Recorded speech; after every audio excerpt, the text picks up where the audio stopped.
Hey guys, it's Superpower User Stan back with another video, and today we're going to be taking a look at the brand new 16-inch MacBook Pro versus the 15-inch MacBook Pro from 2017 and doing benchmark comparisons and looking at the SSD, CPU, GPU, whatever, performance between the two. So let's get to it.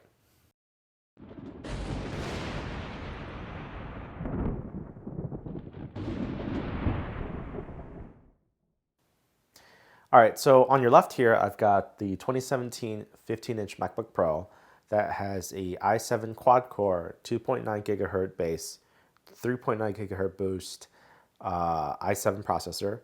It's got 16 gigabytes of memory at 2133 megahertz. It's got 1 terabyte of storage and a Radeon Pro 560 GPU with 4 gigabytes of VRAM.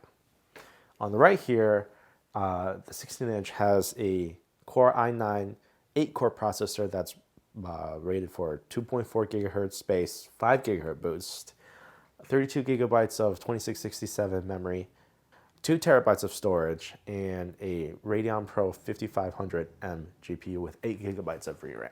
Now, quite literally, between the two laptops, the 16-inch is just about double of everything from the 15-inch. It's got twice the number of cores. GPU is quite a bit faster, twice the storage, twice, like I said, twice of everything. So what we're going to be doing is CPU benchmarks, GPU benchmarks. We're going to be running Blender, GeekBench, and a series of Final Cut Pro video editing benchmarks and a couple of gaming benchmarks. So I'm sorry I don't have DaVinci Resolve or Premiere Pro loaded on these systems. No, I'm much more of a Final Cut user, so we're going to be taking a deep dive into that. So anyway, on to the benchmarks. Oh, one last thing is that all the voiceovers you're going to be hearing is going to be directly captured from the microphone on the MacBook Pro. Apple touts that this is a brand new design and that it's studio quality, so I'll let you be the judge of that. All right, so first up is GeekBench 5, which is a pretty good way to take a look at CPU performance. On the left here, you have the 16-inch MacBook Pro, and on the right, you have the 15-inch MacBook Pro. As you can see, the single-core score of 991 versus 946, they're very similar. And that's to be expected because the two CPUs are basically the same architecture. What you have is Kaby Lake versus Coffee Lake. The only real difference between them is 14 nanometer plus versus 14 nanometer plus plus process nodes. The only major benefit you have going from the 15-inch to the 16-inch is the multi-core score, which is 3696 versus 6939. That's a 47% increase going from 4 cores to 8 cores. All right, next up is SSD benchmarks. And what I've got here is AJA Video Systems benchmark for reading and writing of video files. The test file is a 16 gigabyte file of 4K UHD ProRes being read and read. And you can see that the 15-inch MacBook Pro does a respectable 1.7 gigabyte per second read and write. However, the 16-inch MacBook Pro does 2.2 to 2.4 gigabytes per second of read and write. And that's a pretty healthy 500 megabytes per second read-write increase.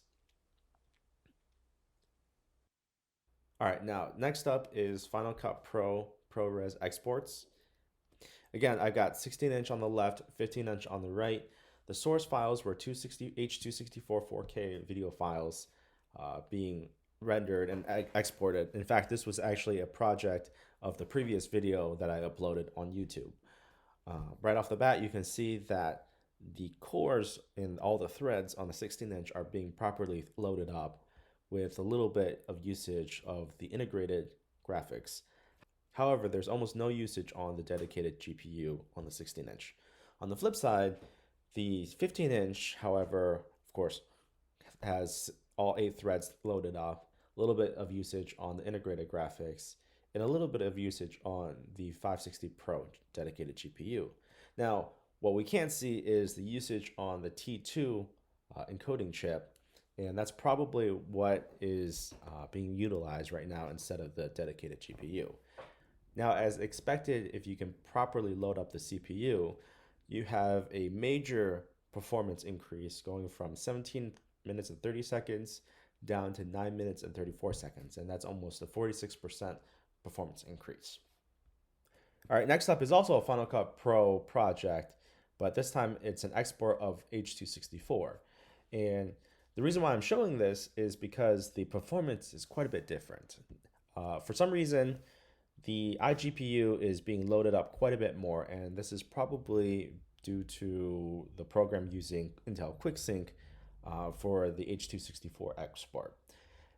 Similarly, you can see that the CPU usage on the 16-inch MacBook Pro is substantially less than the ProRes export. And in fact, only half of the threads are being loaded up, and the ones that are being loaded up are used about only 50%. So this is clearly not a CPU-bound process.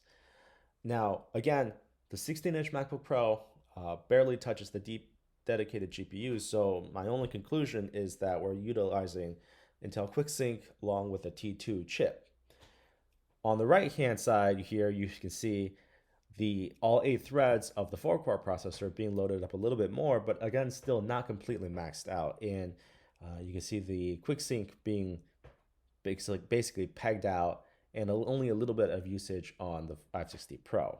Now, when you compare the 15-inch with the 16-inch, both computers have the exact same integrated graphics. The UHD Intel UHD graphics 630 integrated chip.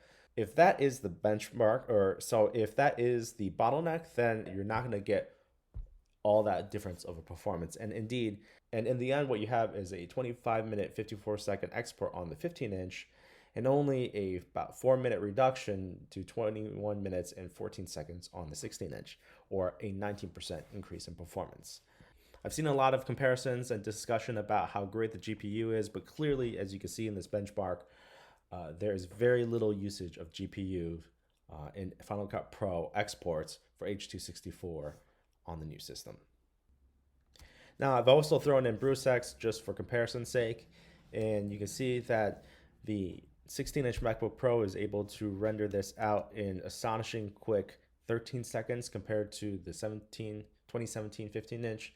That takes almost double the amount of time at 26 seconds. This, again, you can see is not due to the dedicated graphics on the 16-inch because absolutely no usage there. It's mainly down to the CPU and the T2 chip and perhaps maybe a little bit of integrated graphics. All right, so let's take a look at something that actually uses the GPU. And what I've got here is Unigine Heaven 4.0 benchmark. And the benchmark is running at a extreme preset. And on the 15-inch MacBook Pro, you can see it's kind of choppy. And frame rates are around 15 frames per second to 20 frames per second. And sometimes it's a little higher depending on the scene, but it's still kind of choppy and really not usable in real life gaming. The 16-inch MacBook Pro, on the other hand, does quite a bit better at around 35 to 40 to 45 frames per second, and sometimes even up to 60 frames per second. In real life gaming, this is quite a bit more usable than the old one. You can see that the performance of the new GPU is almost double of the old one. And when you talk about the numbers, you're looking at 54 frames per second versus 20 frames per second, and a score of over, the score of 1359 versus 511, so more than doubling the performance. And this is really where the GPU shines, and when you're throwing a GPU task at the system, it's really able to show its true colors. And to take a look at actual game performance, the only real game I play on the laptop is maybe World of Warcraft. Play the other games on the desktop. But so if I have a 1-to-1 scaling resolution with a 5 or medium performance on the 15-inch, I pull around 27 to 30 frames per second, of course, higher depending on the scenes. But in that exact same scenario with the 16-inch MacBook Pro, with the same settings, I get 43 frames per second. So 43 frames per second feels a lot better than, say, 27. And you can actually further optimize the performance of the game by dropping down the scaling to about 67%, which is equivalent to a 1440p resolution. And bumping up the graphics up to a 7, which is pretty much a high. And you can see your GPU or your frames rates jump to 45 frames, and then again, depending on scene, can be all the way up to 60 frames easily. So the frame rates of this game is quite a bit more usable now with the new laptop.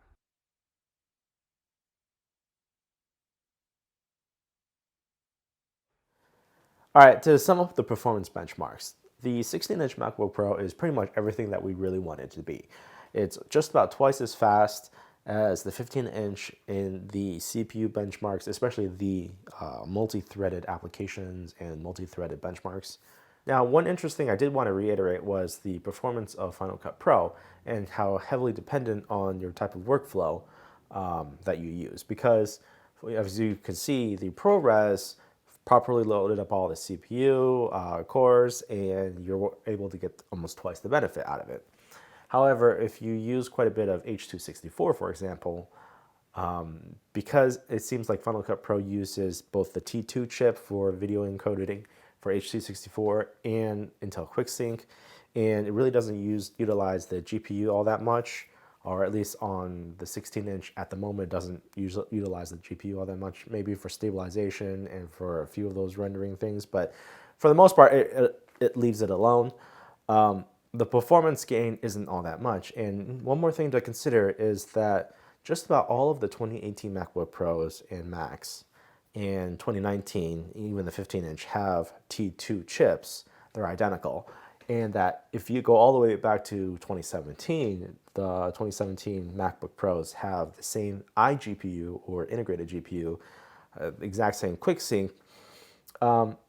These two bottlenecks are basically identical throughout the entire Mac line. So clearly you're going to see a little bit of an uplift from the latest and greatest, but you saw only a 19% increase from the 2017 to the 2019.